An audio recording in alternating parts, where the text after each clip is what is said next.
Operation பஷாராத் அல்பாத் என்ற பெயரில் கத்தாரில் உள்ள அமெரிக்க இராணுவ தளங்கள் மீது ஈரான் சரமாரியாக குண்டுமழை பொழிந்து பழி தீர்த்திருக்கின்றது.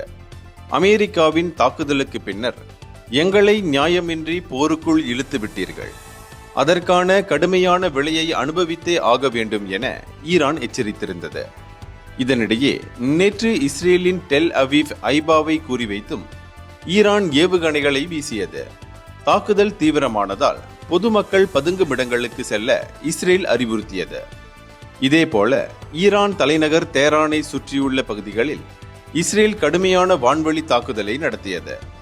முக்கியமாக ஈரானின் எவின் சிறைச்சாலையின் நுழைவாயிலை விமானம் மூலம் தகர்த்து அங்குள்ள அரசியல் கைதிகள், வெளிநாட்டவர்கள், குறிப்பாக ஈரானுக்கு எதிரான மேற்கத்திய நாட்டினர், ஈரான் சுப்ரீம் லீடர் கமேனியின் உத்தரவில் கைதானவர்களை தப்பிக்க வைக்கும் தந்திரத்தை கையாண்டது இஸ்ரேல்.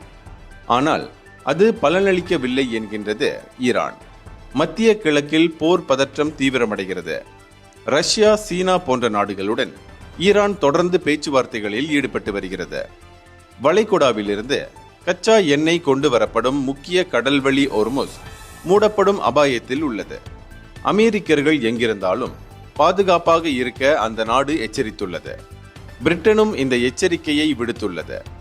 இஸ்ரேல், ஈரான் உயிர் பலிகள் தொடர்கின்றன. அமெரிக்கா நிச்சயமாக ஈரானுக்கு பதிலடி கொடுத்தே தீரும்.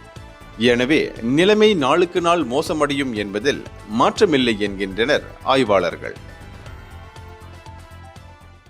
இந்தியர்களின் இதய குரல் மக்களோசை.